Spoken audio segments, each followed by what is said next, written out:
Welcome back to Investing Talk Podcast. Today we're looking at Voyager Technologies, or VOYG. The big question is it a good time to buy now? We want to hear from you. Subscribe, like, and comment to support the show. And if there's a specific company you want us to look into, leave in the comments below. So let's get into the analysis. Looking through the materials on VOYG, the investment case really boils down to this. Are you okay paying a pretty high premium now for what the market thinks will be, explosive growth down the road? Right.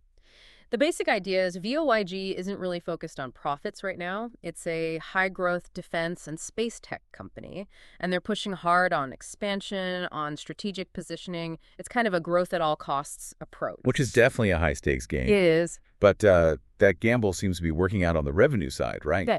That's why the sources sound so positive. They are grabbing market share fast. Exactly. Look at Q2 2025 revenue came in at $157.49 million. That's a solid 25% jump year over year. That's pretty strong expansion, yeah, especially considering how defense spending can be up and down. And analysts think it's going to speed up even more. The consensus forecast points to, 46% annual revenue growth projected for next year? Wow. You don't often see numbers like that outside of pure software, especially in defense-related areas. You really don't. But you've got to immediately flip the coin and look at the cost of that growth. That's where the risk really is. Okay. Their net income is in the red. Q2 2025 EBITDA was negative $57.27 million. Ouch. That's a big negative number. Yeah. So the question is that sustainable? Well, the sources suggest it is, for now, because management is doing it on purpose. They're burning cash intentionally to build a tech lead. They're dumping huge amounts into R&D, integrating new tech, especially after buying EMSI. The AI radar software firm. That's the one. So they're essentially buying dominance, not worrying about margins just yet. Okay, so they're buying market share. The question then becomes, can their balance sheet handle that burn rate?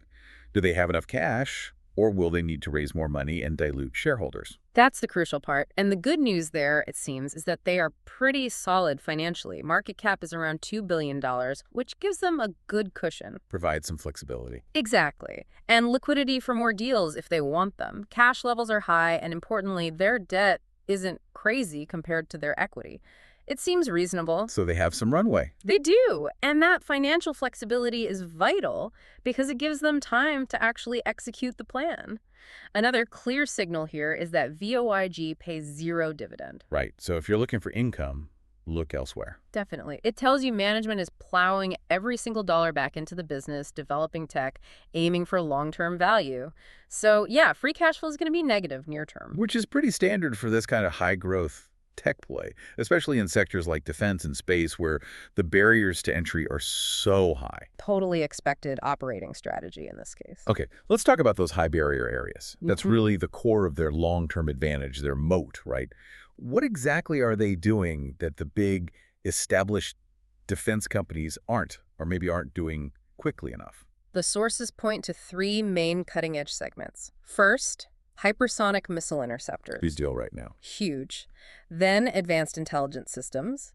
And third, there's space station solutions with Starlab, which is becoming more and more relevant. That hypersonic piece is interesting. We're talking weapons moving at Mach 5+, building defenses against that.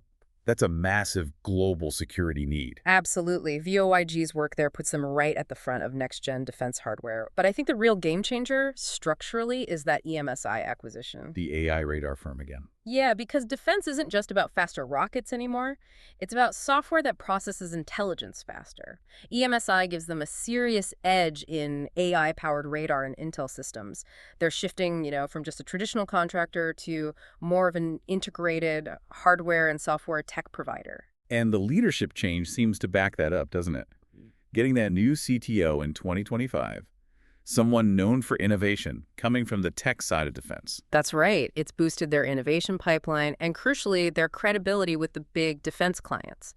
They're now seen as a serious player that can move at, tech speed, not government bureaucracy speed. And that credibility pays off. The sources mentioned that massive $46 billion Air Force Agile acquisition contract they executed on. Monumental win. The dollar amount is huge, obviously, but that term agile acquisition is really insightful. What does that signal for us? For you, the listener, it means the government is trying to shift away from those slow, multi-year fixed deals. They want nimbler companies that can iterate on tech quickly. VOYG is built for that model. So they can potentially grab share from the slower legacy giants. That seems to be the strategy. And then there's the space angle. Starlab isn't just some side project. No, it feels critical to their long-term story. We saw actual progress back in September 25, right? Yeah. With Northrop Grumman showing docking tech with Starlab. Tangible progress, exactly. It shows the project is moving from just concepts to real hardware being tested and executed. Which is key for validation. Absolutely. And strategically, Starlab positions VOYG perfectly to grab a piece of the commercial low Earth orbit market. That's potentially a multi-trillion-dollar opportunity over the next decade or so. Oh, even though their recent rebranding focused more on the integrated defense and intelligence side. Yeah, they emphasize that pivot, but the space part gives them really valuable diversification and huge long-term growth potential for when, inevitably, government budgets might tighten up. Okay, good point. Let's shift gears a bit to the market side. How is the stock actually trading right now? What are the technicals telling us? So right now, the stock's at $33.35. And interestingly, we just saw a positive technical signal. It recently crossed back above its 50-day simple moving average. Which is sitting around $31.17. Correct. And for listeners maybe less familiar with charts, why is crossing that 50-day SMA significant? Well, it's often seen as a shift in market psychology, basically. It's the market kind of signaling, okay, the recent downtrend might be over, we're potentially ready to bet on growth again, and the stock seems to have found some solid ground. Got it. And that signal seems to line up nicely with what analysts are saying.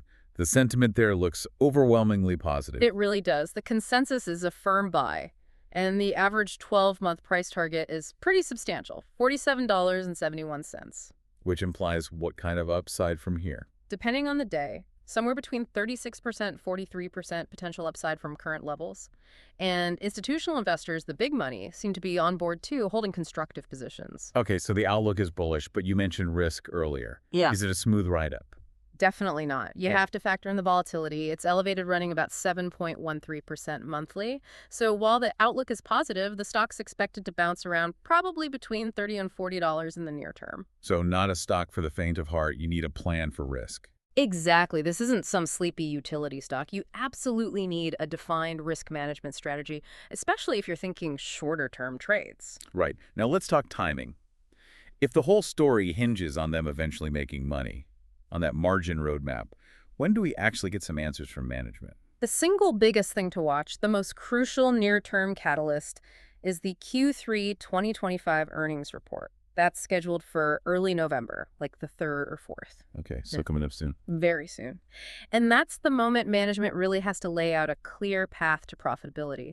Investors will want to see real progress on integrating EMSI. Is it going smoothly? Any hiccups? Makes sense. But the absolute key will be the details on margin inflection. When do they see that negative $57 million EBITDA turning positive? What are the milestones we should watch to see if that transition is actually happening? So it's not just the numbers they report, but what they say about the future, their guidance and commentary. Precisely. If they come out confident, give a specific timeline, say, positive margins by 2027, that could really boost the stock.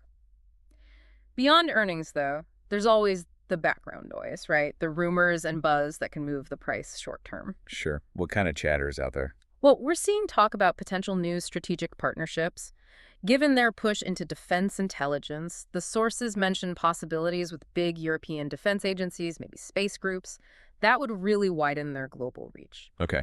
And separately, there are these kind of persistent rumors about Starlab maybe getting deployed for commercial use faster than originally planned. And if they pull that off? That would significantly de-risk the whole commercial space part of the story, make it seem much more real much sooner. All right, so lots of potential upside and catalysts. But we have to be realistic about the risks, too. What are the main dangers here? High growth usually means high risk.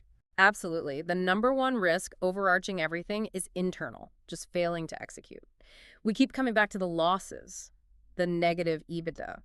If that strong revenue growth falters, even a little bit, the market will likely hammer the stock because it's priced for near perfection right now. Right. No room for error. Very little. And second, successfully integrating EMSI is critical. Merging a software firm with a complex defense hardware business. It's tricky. It often costs more or takes longer than expected.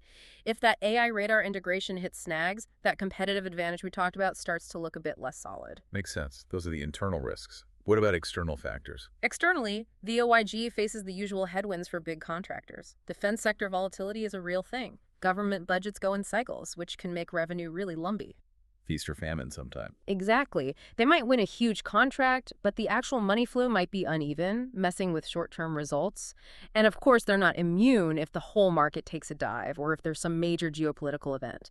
A stock with a high valuation like VOYG could fall harder and faster than the broader market. Okay, so bringing it all together then, despite those risks, the overall analyst view is still quite bullish. Yeah, very supportive, actually.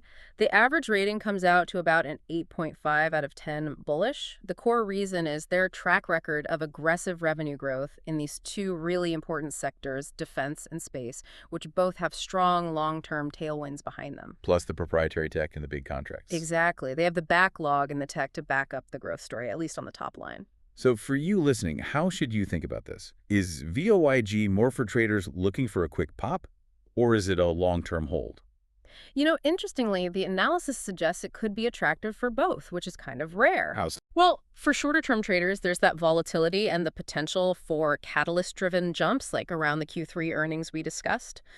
But more fundamentally, if you really believe in the long-term story, this convergence of high-tech defense and the commercialization of space, then VOYG looks like a strong candidate for a long-term position.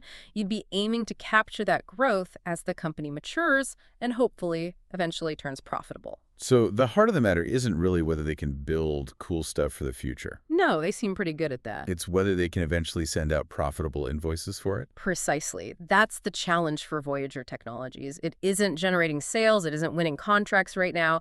It's proving to Wall Street they can turn that incredible growth into actual margin improvement over the next few quarters. That Q3 earnings call is absolutely critical for that story. You need to listen really carefully to how they frame that path to profitability. If they seem hesitant or push the timeline out, expect the stock to feel some pressure. If they sound confident and maybe even pull it forward, could be fireworks.